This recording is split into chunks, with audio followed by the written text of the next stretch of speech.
Salam, haleluya. Apa kabar saudara?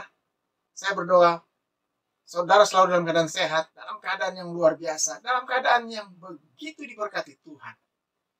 Dan kita akan lebih diberkati lagi saudara dengan firman Tuhan. Sebelum kita mendengarkan firman Tuhan, mari kita berdoa saudara. Terima kasih Tuhan untuk hari yang indah, untuk sukacita, damai, sejahtera, berkat Tuhan yang berlimpah. Hari ini menjadi hari berkat, hari mujizat, hari lawatan Tuhan. Berfirmanlah Tuhan, kami siap mendengarkannya. Semua yang bukan dari Tuhan kita katakan dalam nama Tuhan Yesus, dalam nama Tuhan Yesus. Jadikan hari ini hari yang luar biasa. Di dalam nama Tuhan Yesus, haleluya, amin. Kita akan membaca firman Tuhan dari Hakim-Hakim pasal 16, ayat yang ke-17 sampai ayat yang ke-18, saudara. Maka diceritakannya lah kepadanya segala isi hatinya. Katanya, kepalaku tidak pernah kena pisau cukur, sebab dari kandungan ibuku, aku ini seorang nasir Allah. Jika kepalaku dicukur, maka kekuatanku akan lenyap daripadaku, dan aku menjadi lemah, sama seperti orang-orang lain. Ketika dilihat Delila bahwa segala isi hatinya telah diceritakannya kepadanya, disuruhnya memanggil raja-raja kota orang Filistin, katanya. Sekali ini lagi datanglah kemari, sebab ia telah menceritakan segala isi hatinya kepadaku. Lalu datanglah raja-raja kota orang Filistin itu kepadanya, sambil membawa uang. Tema hari ini, saudara, rahasia. Ini saya mau katakan, setiap manusia punya rahasia. Setiap manusia punya kelebihan, punya kelemahan. Dan ketika rahasia itu diungkapkan, saudara, dia jadi bisa dikalahkan. Dia jadi bisa ditaklukkan. Seperti Simpson, orang yang kuat, orang yang hebat. Karena pujuk rayu seorang perempuan yang bernama Delila, dia jatuh, saudara. Dia memberitahu rahasianya. Rahasia yang pertama, dia katakan bahwa sejak lahir dia adalah nasir Allah. Seorang nasir Allah. Seorang nabi. Seorang pilihan Tuhan. Seorang yang akan membawa orang Israel kepada kemenangan, kepada kebebasan. Orang yang dipakai Tuhan luar biasa. Seorang hakim yang luar biasa, saudara. Yang kedua, rambut di kepalanya. Kalau rambut di kepalanya itu dicukur, dia akan menjadi lemah, saudara. Dia tidak akan kuat lagi. Semua kekuatan yang ada padanya akan hilang begitu saja. Dua rahasia ini dikatakan kepada Delila.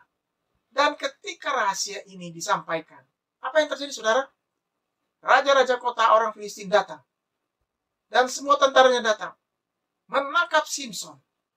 Dengan mudahnya. Simpson jatuh. Simpson tidak berdaya. Simpson jadi lemah. Kehilangan kekuatannya, saudara. Bagaimana? Orang yang tadinya kuat, tadinya hebat, tadinya luar biasa. Sekarang jatuh, sekarang gampang dikalahkan. Bahkan dia bisa diseret. Dia bisa ditaklukkan dengan mudah, saudara. Dan kalau kita baca, perlakuan raja-raja kota orang Filistin begitu menyakitkan. Karena benci, karena sakit hati kepada Simpson. Mereka melukai mata Simpson, sehingga jadi buta. Simpson yang hebat. Simpson yang luar biasa. Simpson yang tadinya gampang sekali mengalahkan musuh. Sekarang ditawan. Sekarang menjadi tawanan. Bahkan buta. Apa yang dilakukannya? Menjadi olok-olokan orang Filistin. Apa yang dikerjakannya? Dilihat oleh orang Filistin. Dan setiap hari dia mengalami penganiayaan. Mengalami penderitaan. Sungguh ironis, saudara. Apa yang terjadi kepada Simpson menunjukkan bahwa orang yang gampang sekali terpengaruh, orang yang gampang membuka rahasia, orang itu akan jatuh. Apalagi kalau itu rahasia yang ada dalam dirinya. Rahasia yang Tuhan berikan kepadanya, saudara. Karena Tuhan sudah katakan, jangan dikasih tahu rahasianya kepada siapapun. Cukup dia dan kedua orang Tuhan yang tahu. Tapi Simpson lalai. Simpson terperdaya oleh rayuan Delila. Oleh kata-kata manis Delila. Oleh bujuk rayu Delila. Jadi kejatuhan Simpson bukan karena dia lemah, saudara. Bukan karena dia kalah melawan musuh, melawan orang Filistin. tapi karena bujuk rayu Delila. Bujuk rayu seorang perempuan. Ternyata kekuatan yang besar kalah oleh rayuan perempuan, kata-kata perempuan.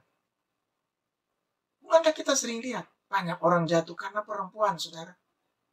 Banyak orang lemah karena kata-kata manis. Banyak orang tidak berdaya karena melihat seorang perempuan. Semua kekuatannya jadi hilang. Semua kebanggaannya jadi hilang, saudara. Ini yang saya mau katakan. Rahasia yang gampang sekali diberikan membuat kejatuhan dengan segera. Sebab rahasia yang diberikan bukan untuk diberitakan, tapi untuk disimpan dengan erat. Itu artinya dia bisa memegang rahasia Tuhan. Rahasia yang diberikan Tuhan kepadanya. Rahasia yang luar biasa, saudara. Orang yang tidak bisa pegang rahasia, orang itu gampang dikalahkan. Orang itu gampang dijatuhkan.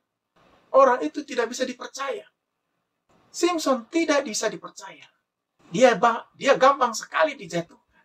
Saudara dikasih Tuhan. Tuhan ingatkan kepada kita. Supaya tidak gampang dijatuhkan. Supaya tidak gampang diperdaya. Ada beberapa hal yang indah. Supaya kita tidak gampang diperdaya. Yang pertama, kita selalu dekat dengan Tuhan. Membaca firman Tuhan. Minta kekuatan Tuhan. Minta anugerah Tuhan, minta kuasa Tuhan, maka kita akan kuat, kita akan hebat, kita akan semangat, bahkan kita bisa mengalahkan semua tantangan apapun itu. Yang kedua, kita harus setia kepada Tuhan, kita harus taat kepada Tuhan, dan tidak mengingkarinya. Karena orang yang taat dan setia kepada Tuhan, orang itu dijaganya, orang itu dibelanya, orang itu tidak akan gampang jatuh. Tuhan akan menjaganya, bahkan Tuhan akan mengirim malaikatnya untuk menjaganya, saudara. Tahukah saudara bahwa setiap kita punya malaikat yang disuruh Tuhan menjaga kita. Malaikat penjaga, malaikat yang menuntun kita, yang memberikan kita arahan. Tuhan menyuruhnya untuk menjaga setiap orang percaya. Jadi, hargai pemberian Tuhan, saudara. Pemberian Tuhan kepada kita luar biasa. Dia mampu menjaga 24 jam sehari, 7 hari seminggu, bahkan setiap saat dalam kehidupan kita. Yang ketiga, andalkan Tuhan. Dan bukan andalkan yang lain. Bukan mengandalkan kekayaan, harta, tahta, apapun. Andalkan Tuhan. Maka kita bisa mengalahkan semua yang akan menjatuhkan kita. Firman Tuhan berkata, diberkatilah orang yang mengandalkan Tuhan. Terkutuklah orang yang mengandalkan manusia. Simpson sayang sekali tidak mengandalkan Tuhan, saudara. Dia mengandalkan kekuatannya. Dia pikir, setelah dia memberitahu rahasianya, dia akan selamat. Ternyata dia langsung kalah. Dia langsung diseret. Dia langsung dianiaya. Bahkan dia kehilangan kedua matanya, saudara. Ini saya mau katakan, kehilangan besar akan dialami setiap orang kalau mereka tidak ada di dalam Tuhan. Kalau mereka tidak tinggal dalam Tuhan. Kalau mereka tidak ada dalam pemeliharaan Tuhan. Firman Tuhan berkata, tinggal dalam aku dan firmanku dalam kamu. Mintalah apa saja, maka kamu akan mendapatkannya. Tuhan ingin kita tinggal dalam Dia, percaya kepadanya. Dan bukan yang lain. Ada orang percaya, dukun-dukun, paranormal, orang-orang pintar, saudara. Ini yang saya mau katakan.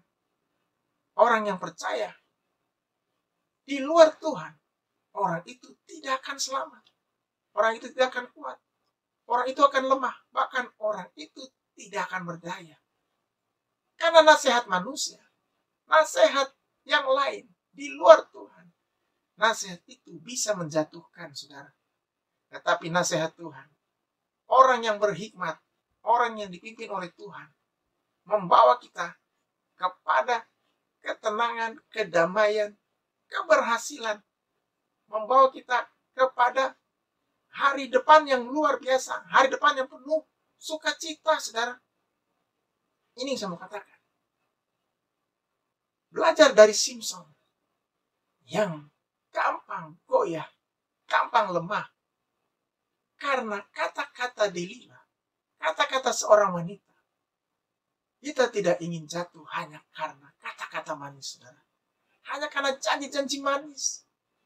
Hanya karena kata-kata yang begitu luar biasa. Ada orang jatuh karena kata-kata yang manis.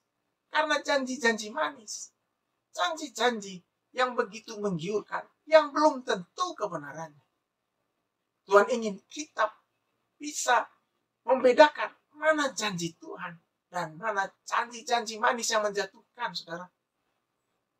Janji Tuhan adalah janji yang luar biasa. Janji yang akan digenapi. Janji yang pasti memberikan kita kekuatan, kemenangan. Tetapi janji manis adalah janji yang menjatuhkan. Kalau kita lihat, apa yang terjadi dengan Simson adalah penderitaan yang panjang. Ini saya mau katakan, penderitaan karena kesalahannya sendiri. Penderitaan karena rahasia yang terbongkar. Penderitaan karena dia tidak takut Tuhan. Dia tidak bisa menjaga rahasia, saudara. Jadi, Tuhan ingin kita bisa menjaga rahasia. Yaitu rahasia hubungan dengan Tuhan. Rahasia Tuhan. Supaya hidup kita tetap bisa kuat. Tetap bisa bercahaya. Bahkan tetap bisa melewati semua tantangan, hambatan, rintangan yang berat, saudara. Ada seorang telepon saya, seorang ibu. Katakan, maaf Pak, saya sudah lama nggak telepon Bapak. Saya sudah lama tidak beritahu Bapak. Saya tanya kenapa? Karena saya baru kena musibah. Uang saya, emas saya, yang saya taruh di brankas, di rumah, di kamar saya, dibobol maling. Padahal saya sudah taruh di tempat yang aman. Tempat rahasia. Dan saya yakin tidak ada yang bisa mengambilnya. Ternyata ketika saya pulang, saya lihat keadaan rumah sudah terbuka. Kamar sudah terbuka. Berantakan. Saya langsung cemas. Saya lihat tempat emas itu, tempat uang itu sudah tidak ada. Jadi brankasnya sudah tidak ada, saudara. Dia sedih. Bahkan dia jatuh sakit selama beberapa bulan. Untung tidak apa-apa. Dari situ dia belajar bahwa semakin dia mengandalkan kekuatan, mengandalkan kekayaannya, semakin dia tidak bisa melihat jaminan. Karena jaminan itu hanya datang dari Tuhan, saudara. Dia sudah rasa tidak ada satu orang pun yang tahu tempat rahasia. Tempat dia menaruh di mana barang-barang berharganya. Uangnya, emasnya. Ternyata dia salah. Ada yang tahu, saudara. Dia katakan, sejak peristiwa itu, pembantunya pergi hilang entah kemana. Mungkin bisa dikatakan salah satunya dari pembantunya itu. Ini yang saya mau katakan. Jangan sembarangan menaruh barang berharga. Sekalipun kita menjaganya, kita taruh di ruang rahasia. Ada orang yang bisa tahu tempatnya, saudara. Ada orang yang bisa mengambilnya. Taruh di tempat yang aman. Taruh di bank, aman. Daripada taruh di rumah. Ini saya mau katakan. Rahasia manusia tidak kekal. Rahasia manusia bisa dibobol kapan saja. Sekalipun dia taruh di tempat rahasia. Barang-barang berharga di tempat rahasia. Itu bisa dibobol juga, saudara. Ini saya mau katakan belajar dari kejadian yang pahit. Tuhan ingin katakan kepada kita. Ada tempat rahasia. Di mana semua yang kita miliki tidak akan hilang. Semua yang kita kerjakan tidak akan hilang. Semua jeripaya kita tidak akan hilang. Yaitu tempat kita di sorga. Di sorga hangat dan karat tidak bisa mengambilnya, saudara. Karena Tuhan menjaganya. Karena malaikat Tuhan menjaganya. Taruh semua pengharapan kita kepada Tuhan. Taruh barang berharga kita. Hati kita kepada Tuhan. Dan Tuhan akan merawatnya, menjaganya. Dengan luar biasa. Biarlah hari ini menjadi hari berkat. Hari yang luar biasa. Hari yang hebat. Hari yang penuh dengan damai sejahtera. Haleluya. Mari kita berdoa. Terima kasih Tuhan untuk hari yang indah, untuk sukacita, damai, sejahtera, berkat Tuhan yang luar biasa. Jadikan hari ini hari berkat, hari mujizat Tuhan, hari lawatan Tuhan, hari kuasa Tuhan. Supaya setiap hari menjadi hari yang penuh dengan kemenangan, penuh dengan damai sejahtera. Kami mau taruh hati kami kepadamu Tuhan. Kami mau taruh harta kami kepadamu Tuhan. Kalau kami taruh kepada Tuhan, semua barang berharga, semua upah, semua jeripaya kami tidak sia-sia. Karena kami tahu Tuhan menjaganya, Tuhan melihatnya, dan Tuhan memberikan perlindungan. Jadikan hari ini hari berkat, hari mujizat. Tuhan juga sembuhkan yang sakit. Firman Tuhan berkata, bilur-bilur Tuhan sudah menyembuhkan yang sakit. Di dalam nama Tuhan Yesus, yang sakit sembuh, bangun, kembali bangkit, kembali menjadi berkat. Di dalam nama Tuhan Yesus. Haleluya. Amin. Tetap semangat saudara, tetap kuat. Tuhan Yesus memberkati kita. Haleluya.